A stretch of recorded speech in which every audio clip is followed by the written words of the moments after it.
Merhaba arkadaşlar. Bu videoda Questro'da toplu soru üretimi hakkında bilgi vermeye çalışacağım. Genel prensip olarak sorunun genel hatlarını bizim belirlediğimiz, detaylarınsa yapay zekaya bırakıldığı ve çok sayıda soruyu hızlıca üretebildiğimiz yöntemdir. Hazırsanız başlayalım. Toplu soru üretimini 3 ana başlık altında toplayabiliriz. Birincisi, otomatik soru üretimi. İkincisi, senaryo yani kazanım bazlı soru üretimi. Üçüncüsü ise referans sınavı ile toplu soru üretimi. Şimdi ilk yöntem olan otomatik soru üretimi ile başlayalım. Yazım dilini, seviyeyi ve dersi seçiyoruz. Dikkatinizden kaçmamıştır, herhangi bir tema veya kazanım belirlemedik. Çünkü şu an tek bir soru değil, bir soru seti üreteceğiz. Dolayısıyla soru seti birden fazla tema, kazanım içerebilir. Soru setinin kaç soru içereceğini belirliyoruz. Biz şimdi 10. sınıf matematik dersinden 10 soruluk bir soru seti üretelim. Soru sayısını belirttikten sonra bu soruların çeşit, içerik ve zorluk olarak nasıl dağılacağını ayarlıyoruz. Ben bu soruların açık uçlu olmasını istiyorum. Bu yüzden test oranını %0, açık uçlu oranını ise %100 yapıyorum. Bu soruların 4 tanesi bağlamlı, diğer 6 tanesi geleneksel olsun. Zorluk dağılımını ise eşit olarak seçiyorum ve yapay zeka ile soru üret butonuna tıklıyorum. Tıkladıktan sonra yapay zeka ile haberleşeceğimiz sohbet penceresi açılıyor. Burada aklımızdaki soru setinin detaylarını yazmaya başlıyoruz. Ben buraya ilk 2 temayı içeren soru seti üret yazarak gönderiyorum.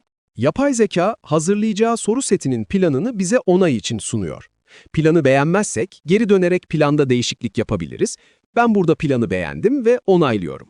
Bu aşamadan sonra top artık yapay zekada. Ekranda gördüğünüz sayfaya, daha sonra soldaki menüden toplu üretimlerin bağlantısına erişebilirsiniz. Yaklaşık 5 ila 10 dakika sonra soru setimiz hazır olacak. İlerlemeyi buradaki ilerleme barından görebiliriz.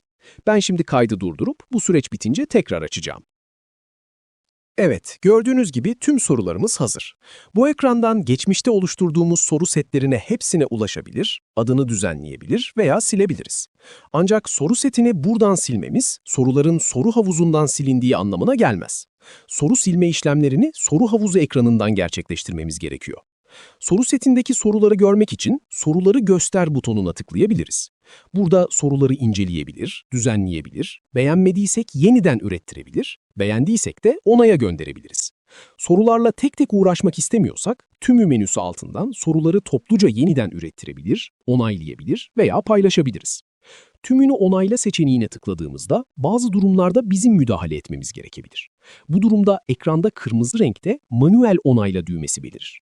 Bu düğmeye tıkladığımızda ilgili sorunun onay sürecini daha detaylı inceleyebilir ve gerekli müdahaleyi yaparak soruyu onay sürecinden geçirebiliriz. Evet, dilerseniz ikinci toplu soru üretimi yöntemine geçelim. Senaryo sekmesine tıkladığımızda ilgili derse ait kazanımlar karşımıza çıkar ve her bir kazanımın yanında kaç soru üretileceği belirtilir. Soru sayısını artırdıkça her bir sorunun çeşit, içerik ve zorluğuna dair varsayılan değerler ekranda belirir. Dilersek bunları tek tek değiştirebilir veya üst taraftaki tümü seçeneği üzerinden hepsini birden güncelleyebiliriz. Ben burada ilk 5 kazanımdan 2'şer soru üretilmesini istiyorum. Tüm soruları test, geleneksel ve çok zor olarak seçerek senaryomu netleştirdim. Şimdi yapmam gereken tek şey yapay zeka ile soru seti oluştur butonuna tıklamak. Açılan yapay zeka sohbet ekranında özel bir talimatımız yoksa sadece plan oluştur yazıp gönderiyoruz. Gelen planı inceleyip onaylayalım. İşte bu kadar. Şimdi soru seti oluşturma süreci başladı. Ve son olarak, ki bu benim en sevdiğim yöntem, referans sınav yöntemi. Öncelikle yazım dilini İngilizce, sınıfı 11 ve dersi matematik yapıyorum. Referans sınav yükleme sekmesine tıkladığımızda sistem bizden PDF, DocX, JPEG veya PNG formatlarında en fazla 20 MB büyüklüğündeki referans sınavımızı yüklememizi ister. Ben beğendiğim 12 soruluk bir PDF dosyasını yüklüyorum. Burada sistem 50 soruluk soru setleri de oluşturabilmektedir. Ancak tavsiye edilen soru sayısı 20 veya 25'tir. Yapay zeka ile soru seti oluştur butonuna tıklayınca yine yapay zeka ile haberleştiğimiz ekran açılıyor. Analiz et butonuna bastığımızda referans soruların tespit edilme süreci başlar. Bu aşama yüklediğiniz dokümanın boyutuna göre biraz zaman alabilir. Evet, sorularımız tespit edildi. Yapay zeka soruları kutu içine aldı. Ancak bazı kutular tam istenilen bölgeyi tespit etmemiş olabilir. Her sorunun üstünde çıkan düğmeleri kullanarak soru görselini büyütebilir ve inceleyebilir, sorunun yapay zeka tarafından belirlenmiş ayarlarını değiştirebilir veya kırmızı çarpı düğmesine basarak kutuyu silip kendiniz tekrar çizebilirsiniz.